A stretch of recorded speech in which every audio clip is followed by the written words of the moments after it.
ကလေးငယ်များအတွက်အထူးသက်ရောက်မှု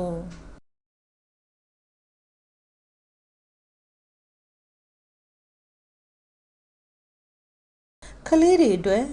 SRHR ကိုချိုးဖောက်ခြင်းဟာကျောင်းမခြေပြုကြမ်းဖက်မှု GBV တွေထဲမှာအပြင်းထန်ဆုံးပုံစံတစ်ခုဖြစ်ပါတယ်။ကလေးသူငယ်မျိုးသမီးငယ်တဦးကိုလက်ထပ်ပေးခြင်းဆိုတာသူမရဲ့ပညာသင်ခွင့်ကျန်းမာရေးစောင့်ရှောက်ခွင့်နဲ့ကိုယ်ခန္ဓာပိုင်ဆိုင်ခွင့်တို့ကိုချက်ချင်းဆုံးရှုံးစေတဲ့ GBV တစ်ခုဖြစ်ပါတယ်။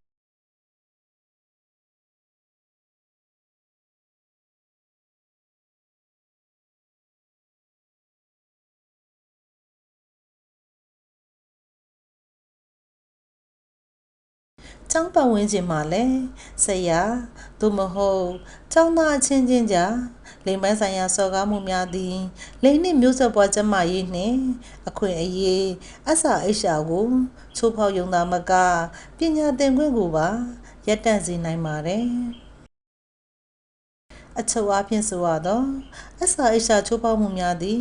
GBV ဖြစ်ပေါ်စေသောအကြောင်းရင်းများဖြစ်ပြီး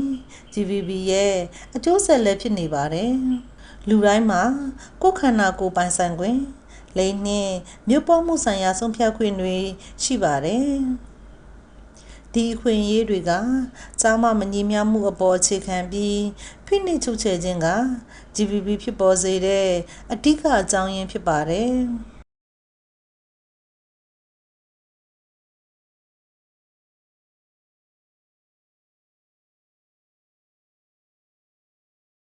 ဒါကြောင့်ကလေးသူငယ်ကာကွယ်စောင့်ရှောက်ရေးလုပ်ငန်းများတွင်